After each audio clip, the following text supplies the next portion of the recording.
This is Jewish Spotlight, a weekly television program presented by Chabad Lubavitch of Long Island, featuring various aspects of modern Jewish life and Jewish culture. Now, here is your host, Rabbi Tuvia Teldin. Shalom and welcome to the Jewish Spotlight. I'm Rabbi Tuvia Teldin, the director for Lubavitch of Long Island, and I want to welcome you to what we know is going to be a great show you're going to be real interested in.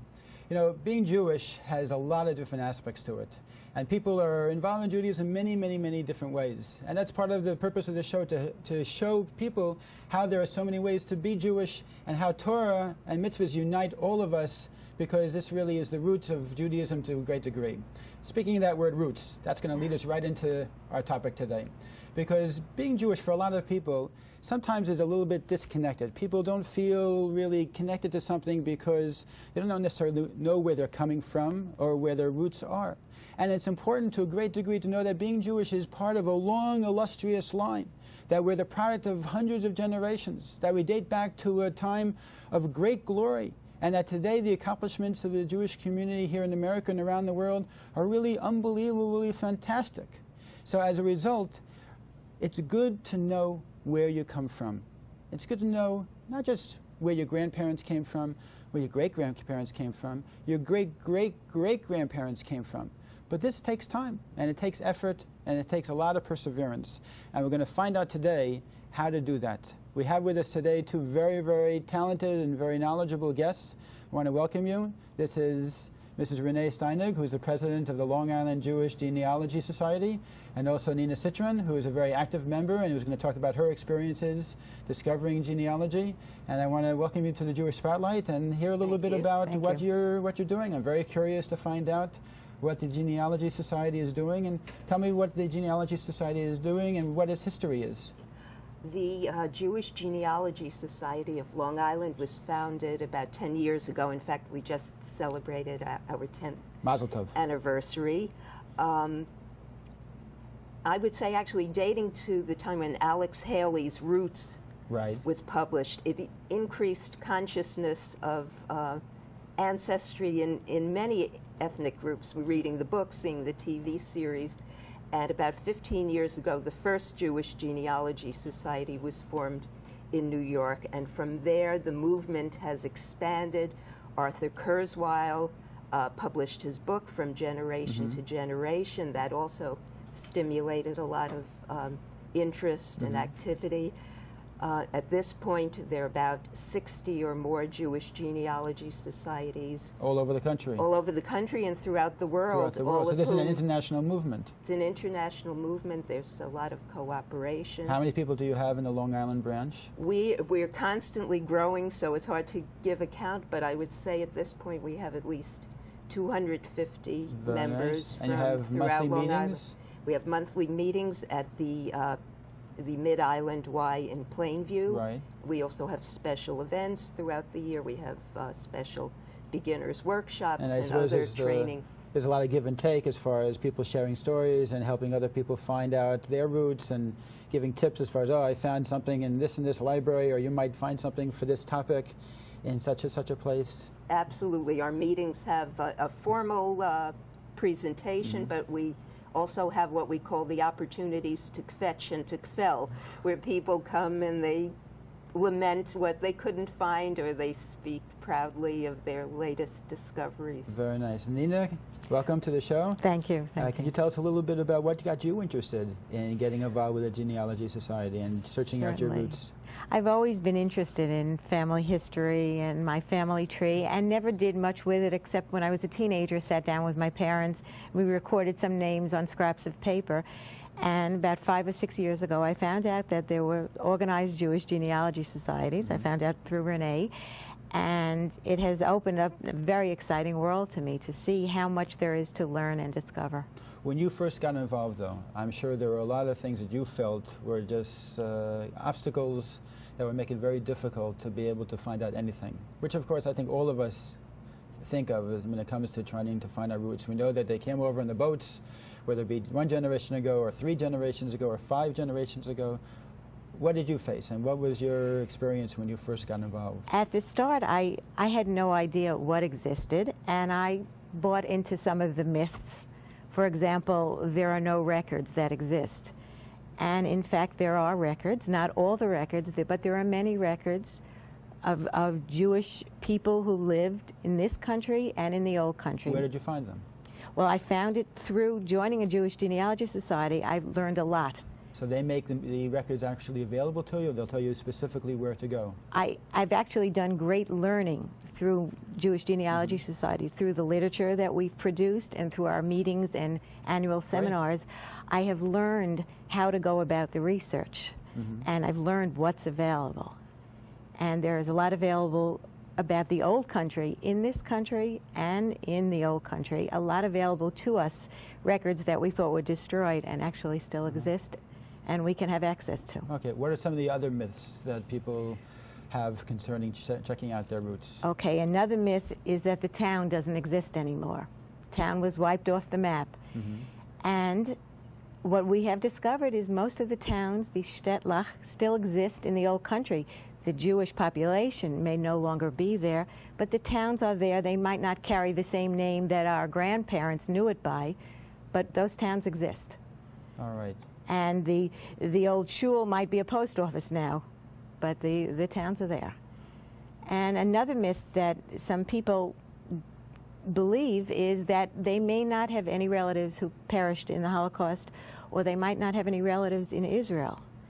And if you do enough research, maybe not your grandparents' siblings, but maybe your great-grandparents' siblings, there will be a line that stayed behind and emigrated to Israel or perished in the Holocaust. And we're all connected. If you go back far enough, you will find people. That's for sure. Listen, it's very interesting. The Jewish people are not really a religion. We're a family. We're the children of Abraham and Sarah, and as a result, our being Jewish is by definition because of the fact that we're a family. So that's the root cause of everything that makes us Jewish. It's a very unique thing about being Jewish. Renee, tell me some of the reasons why people get involved. People call you, they say, listen, I found a picture of my Alter Bubba, my great-grandmother, and I want to know who she is, where she came from, if she was religious, she wasn't religious, or, you know, all these types of things. Well, I'm just guessing, but I'm sure you have a lot more experience from your 250 members. Why do people get involved? I think it starts as normal human curiosity and maybe a desire to know where you come from as part of understanding yourself. There's often curiosity about the family name. They know it was changed at some point. They're curious what the original name is. They might want to know what town they came from. But there's one question is, why do people start? And then another question is why they continue. It's a very addictive avocation. You literally get hooked. It's a lot like doing puzzles. If you do the New York Times crossword puzzle, you know that you always want to fill in just one more square. Except with a puzzle, you have a limited amount of pieces that you can fill in. That's or with the crossword puzzle. This one, it's probably infinite. Never ending. That's right. And with the puzzle, now you can call a 900 number and find the answer. We all can't do that. don't have that. But, you know, I think many people are also impelled by the desire, or really the need, to memorialize family members who were killed in the Holocaust. That's interesting. People who they know will not be remembered in any other way. They don't have a grave. They don't have children. For example, my little cousin, who was born in Krakow in 1936, who will remember her? She was an only child. She's assumed to have perished, and I really feel a mission to at least tell people about it's very her, meaningful. put it on, sure. on It paper. gives meaning to her life, and it gives some sense of an eternal nature to her soul. That's great. It's a mitzvah. Yeah. I'm sure there are a lot of mitzvahs that you're doing by doing all of this. Well, Arthur Kurzweil, whose name I mentioned, who's a very, He's very well-known in the Jewish community, speaker and publisher. early Jewish genealogist, speaks in terms of a number of mitzvot. Okay, He feels let's hear them. And of course, we love hearing this because it makes us feel good. A Jewish genealogist visit the elderly. They value them. They go to them for information and stories and a connection to the past. Do you have any experience of that yourself? I have actually. We were in Philadelphia once on the spur of the moment. We knew that my husband has ancestry there. Got into the car one day and decided to go find his great-grandparents' graves, which we did. And then second inspiration was just to find a payphone and call the cousin, an elderly cousin in Philadelphia, who we knew was close with his father years ago. And she was a widow, very wonderful woman. And she was happy to meet with you and talk with you? She was thrilled, and we just hit it off. We ended up corresponding. Really? Oh, for her it must have been such a gift. It was a gift for us, actually. Yeah, too. I'm sure. Nina, do you have any experience with that as far as going to some elders and asking them questions? Certainly, I have lots of aunts and uncles that I've spoken to who get a certain amount of pleasure about talking about their parents and grandparents, what they remember. And I met an elderly relative in Israel through doing this research, someone I had not known. We had a little bit of a language barrier because he doesn't speak English, so I learned a little Hebrew, little Yiddish to be able to communicate. But he emigrated in the 1930s from Poland to Israel, and he had lots of stories and is very alone now, no children, lost his wife, and he was thrilled that there was someone that wanted to hear his stories. Sure. Well, the fact is that, Judaism, we've always looked up to the elderly and we respect them greatly in our society. That's not always the case, though, and people aren't always appreciated for the wisdom that they've collected and for the tremendous experiences they have, and they're looked at sometimes a little condescendingly, if I may say, as being out of touch with the times. But the fact is that once a person, especially a younger person, takes the time out and taps on the grandpa's door or great-grandpa's or speaks to somebody of that generation, it opens up doors, and for them, for the elderly, it's such a great experience because they feel such a connection, such a sense of continuity. That's Jewish continuity. That's really that sense that we're not just creating a new generation here, we're creating a generation that has a sense of where they're coming from, which is why I think looking into the roots and checking out your genealogy is so important. Right. It's also major connections. To be able to connect to your grandparents during their life is a bond that you'll have with you forever. Right. And I think for me, that's a lot of this genealogy is the connections I make. It really enriches my life. So what are some of the other mitzvahs that we do when we check into our roots? Visiting the cemeteries. Right. In many cases, we're visiting graves that have been untouched and unvisited for many years. But Arthur, as I understand, he, because of his checking into his roots, he became very, very religious as a result. And he turned, I think, to become totally observant of all the mitzvahs because he realized that in his own genealogy, he came from a place where his family was, for all practical purposes, very, very Orthodox.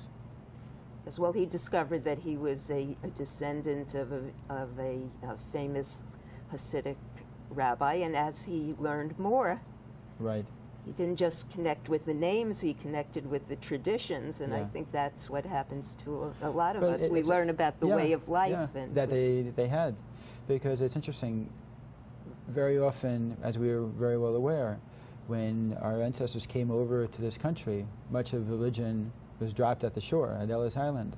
And as people start to find out where they came from, they realize, okay, this is maybe 2 generations or 1 generation where religion was dropped, perhaps it's just too difficult or whatever the reason is.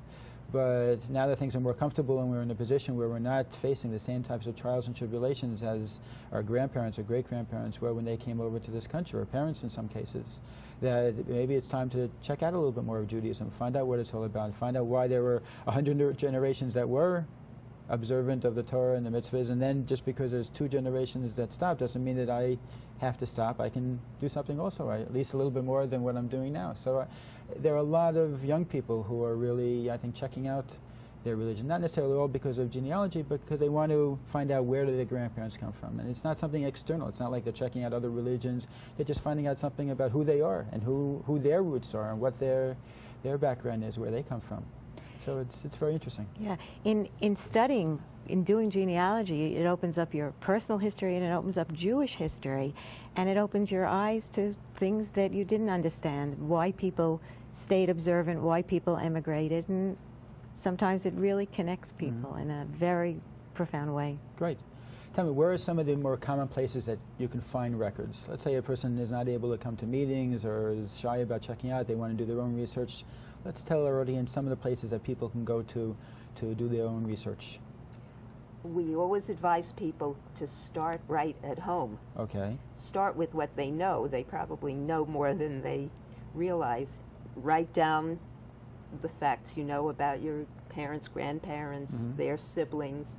Look in your house. You may well have documents in the house that when you look at them with fresh eyes have a lot of information. If you have an old marriage contract, a ketubah of your grandparents, say, that often has their parents' names. Right. It has witnesses.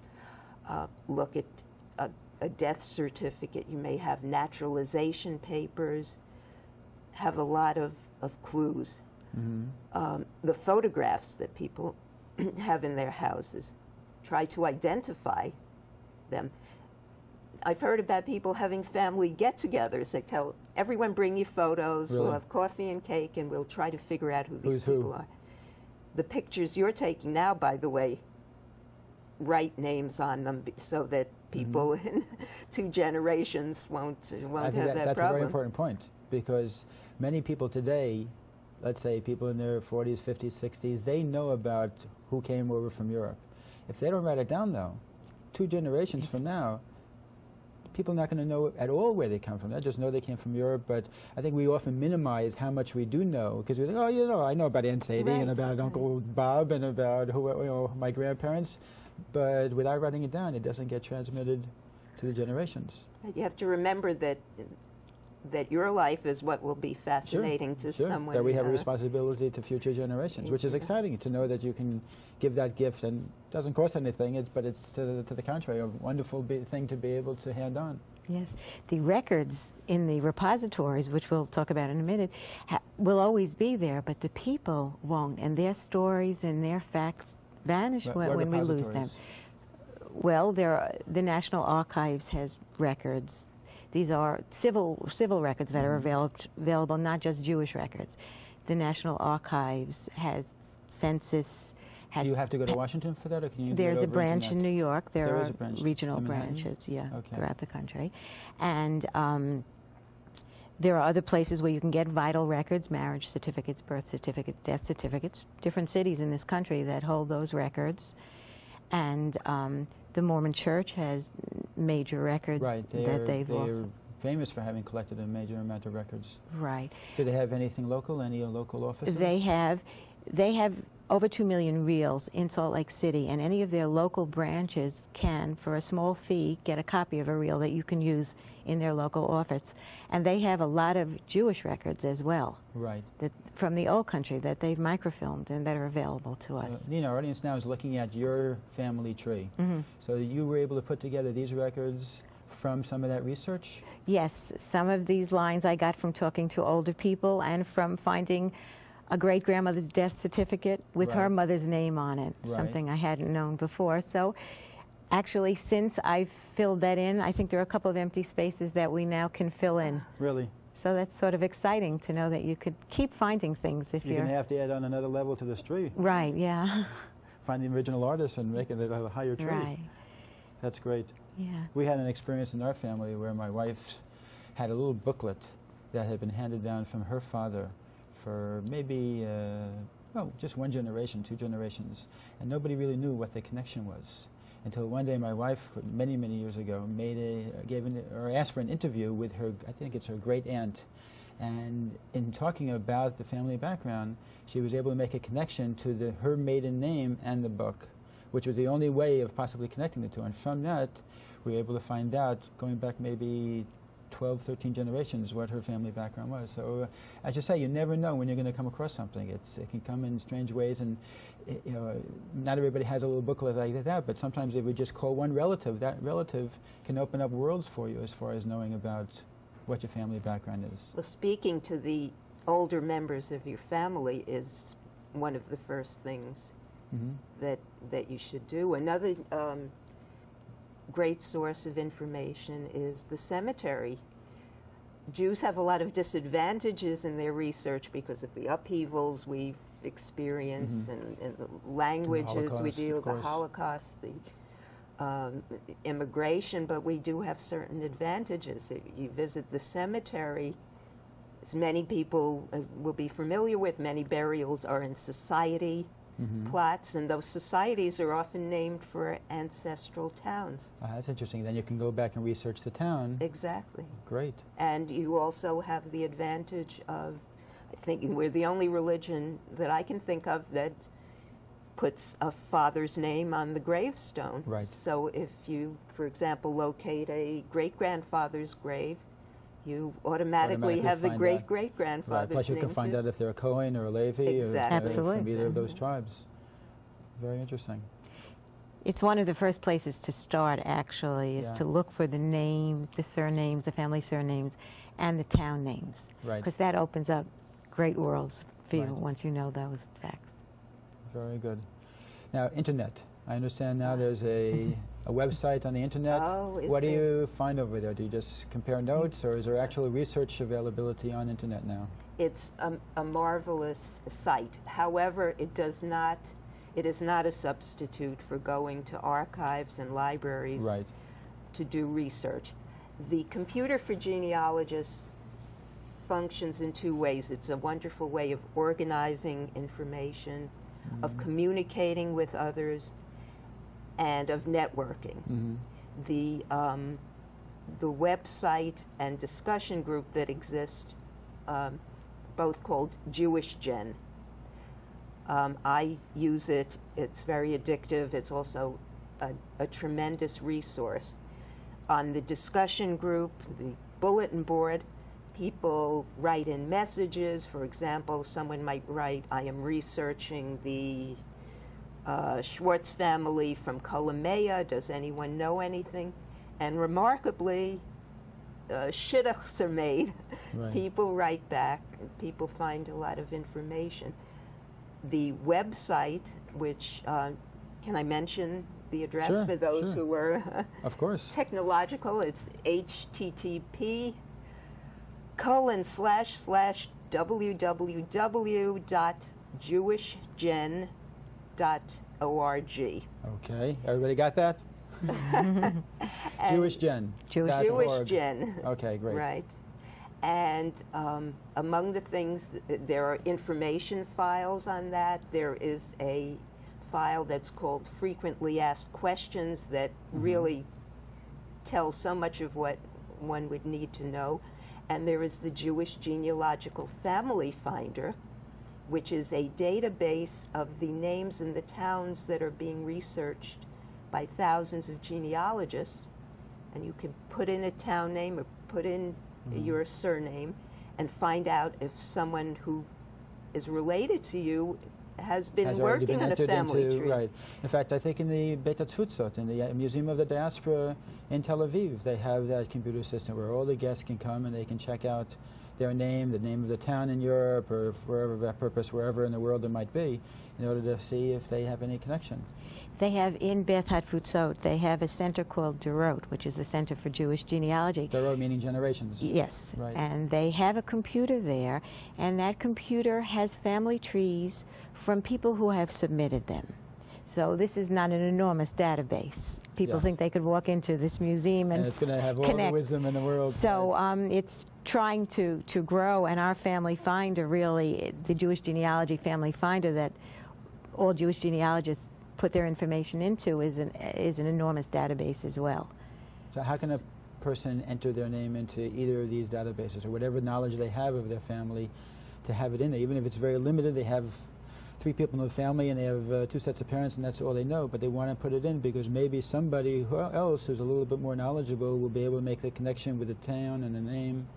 Can people do that? Absolutely. They can put on, have to write a letter to I think Dorot will take it on a disc. I don't know if they'll do it through the internet at this point. No, you have to send it in on a disc to Beit HaTfutzot.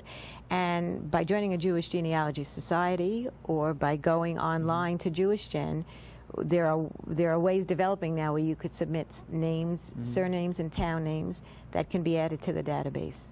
And I should point out that it's not limited to the people who are are the techies.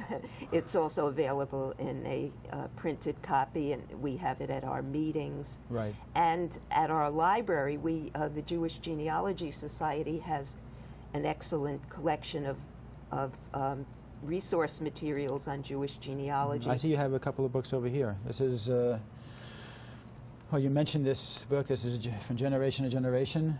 Yes, right? that's this is from Arthur Kurzweil. Excellent right. beginner's volume. It's inspiring as well as informative. Okay, and then we have over here. That. Okay, this is genealogical resources in the New York metropolitan area. Yes, well, this also gives. It lists by facility what they have that might be useful for Jewish genealogy. The libraries, the archives. These are some of the basic texts, I suppose. Where once we walked. A guide to the Jewish communities destroyed in the Holocaust. That's very moving. It must have been a difficult book to put together. But this is an excellent resource, and so often we hear from people that they're convinced their town is so small we can't find it. Typically, but it's in exist. Here. It's unusual, actually. So in other words, if you happen to be from Minsk or Pinsk or one of those countries or one of those places, or Bialystok or whatever, you've heard the name handed down in generations for many, many years, be assured that there are places to go to find out who is in Minsk and who's from Pinsk, and who not to talk to and who you can talk to. Right. So tell me some of your interesting experiences in checking out. You got involved, I understand, just about 5 years ago. Yes. And I'm sure it's taking you through a little bit of a journey as far as experiences that you've come across. It has. The first thing I did is I took my aunt to the National Archives, and we found her father on a ship on the Lusitania, which which was quite a surprise, obviously before it was sunk, and it was very, very moving for her to really see Shmuel Perlmutter there on this ship coming to the country. It's a prized document in our family. And then I was at a Jewish Genealogy International Seminar in Jerusalem, where there were over 600 of us. Very exciting, from all over the world. We wear our name tags telling the surnames and town names we're researching. And at the opening cocktail party, I met someone from Australia, and we connected. We actually, her son-in-law is from the same family as my paternal grandmother, going back to Slovakia. One branch in the late 1800s came to America. Another branch stayed there. Some perished in the Holocaust. In 1950, 2 families got on a ship and went to Sydney, Australia. You know, it just reminded me of something. There's an interesting question which is asked, is why did God disperse Jews all over the world?